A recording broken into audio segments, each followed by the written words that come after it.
Greetings everyone, this is Rambling Collector, back here with another book review for all of you today. And this will be our first review for the month of June. Now if you all have followed my channel for a while, you probably saw the short video that I released detailing the next 7 books that I wanted to jot down and read. Well, we are starting on the first of that list, and we will be diving into the Warhammer 40,000 universe once again, with a much older novel. We will be talking about the first book of the Soul Drinker series by Ben Counter. The first novel, Soul Drinker, released in the year 2002. This one has been in my Warhammer collection for a while, and I'm glad I finally got the chance to start this series. With that being said, let's get started. Now, unless you are a seasoned Warhammer veteran, someone who has stuck with the hobby for years and years, or has done a deep dive into the lore, you're probably asking yourself, who are the Soul Drinkers? Can you tell us more about them? Where are they from? Well, allow me to go ahead and give you a little bit of a history lesson. So, the Soul Drinkers were originally believed to be a second founding chapter from the Imperial Fist's Legion of Space Marines, the 7th Legion under Primarch Rogel Dorn. The Soul Drinkers, along with the Black Templars and the Crimson Fists, were part of the second founding. However, it was later on revealed through this first novel, through some chicanery by the Adeptus Mechanicus, and of course the Chaos God Tzeentch. The Soul Drinkers have become excommunicate traitores, meaning that they are now traitors to the Imperium. However, they are very different in their characterizations. They aren't strictly Chaos Marines. They are a renegade faction that belongs neither to Chaos nor to the Imperium. And the whole reasons they break away is because they believe they are doing the right thing by serving the Emperor's will outside of the Imperium. Which makes sense when you think about it, because they saw how the Imperium was not running as well as it should, and they also hated Chaos with a vengeance. So already they were a fascinating faction. They were outside of both major powers of Chaos and the Imperium. But the whole reason they fell in the first place was because the Adeptus Mechanicus stole a priceless artifact of their chapter called the Soul Spear. And this lit off a huge misunderstanding, which led to them becoming excommunicated from the Imperium, and then Tzeentch shows up and starts messing around with their DNA, resulting in them becoming outsiders and mutants against the Imperium, and Chaos especially. But now, let's talk about the novel. So, to give some book highlights for this one, at a whopping near 300 pages, it was already a good start to the Soul Drinker series. Now, it being written in 2002, the writing is very outdated, but it is still enjoyable, as well as being the first book of a 6-book series, which is a hard thing to do to grasp your attention at this point in time. However, I will say I absolutely love the cover art, with Chapter Master Sarpedon front and center, casting spells, gun in hand. I really love some of the older books of Warhammer, just for the artwork alone. It is gorgeous. But as for the novel itself, as I described their history of the Soul Drinkers, the many twists and turns that occurred during this book, showcasing the Soul Drinkers' fall from grace, really made for an engaging read, because they so strongly believed that they were doing the Emperor's will, only to find out that they were being manipulated by Tzeentch himself, or at least one of his demon princes. Hence their mutating bodies, with Sarpedon himself actually growing these massive spider legs when he was confronting his chapter master in an honor duel, only to wind up winning due to his mutation. And they believed so strongly that this was the Emperor giving them these mutations, or as they called them at first, blessings, only to have that completely turned around within near the end of the first book, to have their whole worldview turned upside down. Them believing that the Imperium was so full of lies, and yet still hating Chaos with a vengeance. It makes for a pretty interesting character. Not to mention the fact that they did show a lot more emotion than regular Marines, showing such things as pride, reverence, anger, and disbelief.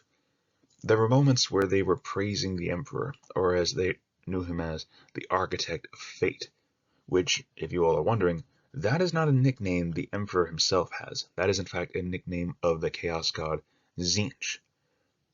And this is of course due to their ignorance of not knowing this, because chaos is such a little hush-hush issue in regards to the Imperium.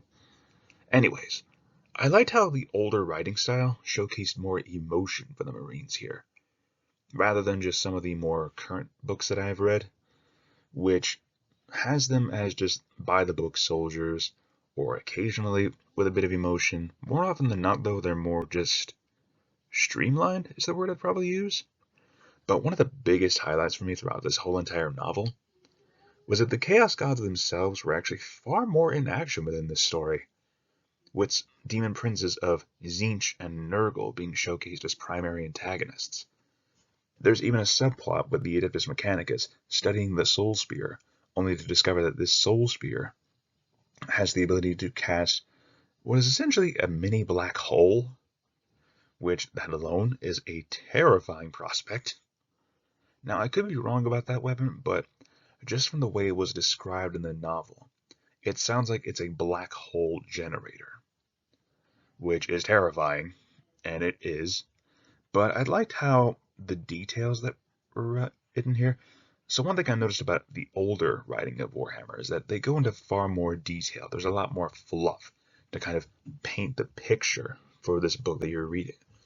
And they even showed emblems of Nurgle, which is like a 3-ring symbol, but also they showed a servant of Tzeentch in broad writing. And I will say, they did a fantastic job bringing this story to life, and I'm very eager to see what comes next. Okay, let's move on to random thoughts.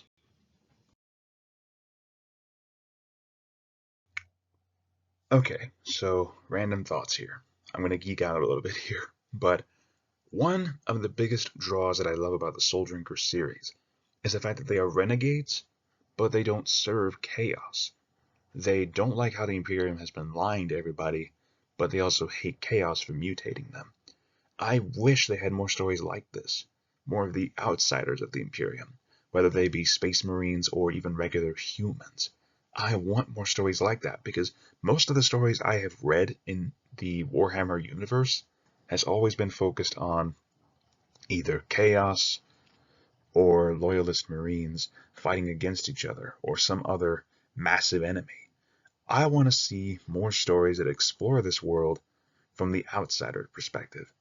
Stuff like the Warhammer Crime series, which showcases, even if it's just one city on a single planet, it shows the lives of regular civilians and how they try to get by in a world that is so disturbing and dark and depressing, and how they manage to survive with their will. But more than that, though. So, bit of a fun thing, though. With the Soul Drinkers, I love their armor colors of dark purple and gold. And I keep telling myself that at some point, if I want to build a regular Space Marine army, I want to make them Soul Drinker colors. For the main reason being that they actually have returned in canon in regards to the fact that the Primaris Marines, where they're like much taller, and I honestly want to paint a Primaris Soul Drinker army at some point in time, whenever I have the chance. Anyways, okay. Random thoughts over. Let's move on to the score. So overall, I feel comfortable putting Soul Drinker at a solid 8 out of 10. Like I said, the writing is a bit dated, but that does not mean it is not still enjoyable. Overall, I will tell you this much, guys. The Soul Drinker series is available to buy in omnibus format, where you have 3 books in one, because as I mentioned before, this is a 6-book series, so they had to split it up into 2 omnibuses. But if you can find yourself an old copy just for the artwork on this cover, go for it. I highly encourage it. Anyways, you guys, I had a lot of fun reviewing this one, and if you guys are stuck around this long, thank you so much for listening. And honestly, if you enjoyed this crazy man's ramblings, just either like this video, leave a comment with your thoughts on it, or subscribe if you're interested for more. It always helps the channel, and I highly appreciate it. But if you have any suggestions for future challenges, please feel free to let me know those as well. Or if you're a Warhammer fan and you have any books you would like me to check out as well, I'll take the suggestion. Anyways, you guys, thank you so much for listening once again. I'm so happy to finally start the June reviews, and I hope I'll have another one out for you all soon. This is Rambling Collector signing off. Have a great day, fellow readers.